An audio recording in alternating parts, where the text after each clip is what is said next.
of what Inner Gardens is, I found out that I had to travel to find the types of products that I wanted to use in gardens, that I wanted to provide to the landscape design community, the interior design community, the landscape architecture community, the professionals. I've always wanted to work with professionals. The idea of travel became very exciting for me.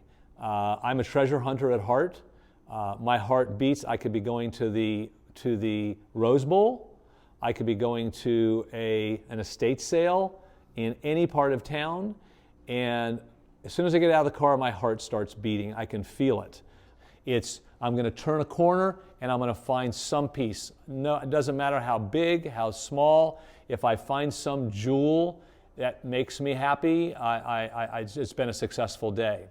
And I've always loved traveling. I've really only traveled to countries where they don't speak English.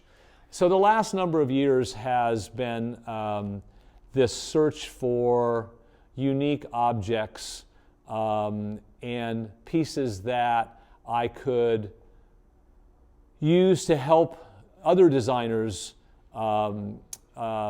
finish their products, finish their jobs. A lot of what Inner Gardens does is provides the jewelry, and there's not a lot of it. So it requires that I spend a fair amount of time. I travel to Europe 3 to 4 times a year. I import containers, and while I'm there, oftentimes I'll be seeing a Moroccan wall that I know Martin Bullard would love. And so I'll send him pictures from there and say, do you like this? Or people will call me while I'm there and say, look, I need a 12-foot long table. And Catherine Ireland will say, I need a pair of Willie Gould planters for this part of my house. Can you find anything? And then, of course, when the container arrives, it's a 40-foot container. I empty it, and it's so exciting to finally see this, because sometimes it takes me 3 or 4 months to get a container here, and then all of my clients, designers, friends all flock here, and we all just have fun tearing it apart. Traveling, for me, is first of all, the greatest hunt. It's an expedition. It's also time away. It's more peaceful. Phone's not ringing. We're on a different time, in a different time zone. I don't get any calls from my office until 3 or 4 o'clock in the afternoon. So it's actually a peaceful time. I can't avoid going to the Paris Flea Market. While it's not what it used to be, it's still a major point of possibilities. So we end up there, and then I immediately end up in the train station, and I'm on my way generally to the south of France. So I'm there. I'm driving usually, and I am literally following my nose. I see a sign, I follow the sign, down a dirt road, down around a corner. Getting lost is the best way to find things. So I'm lost a lot.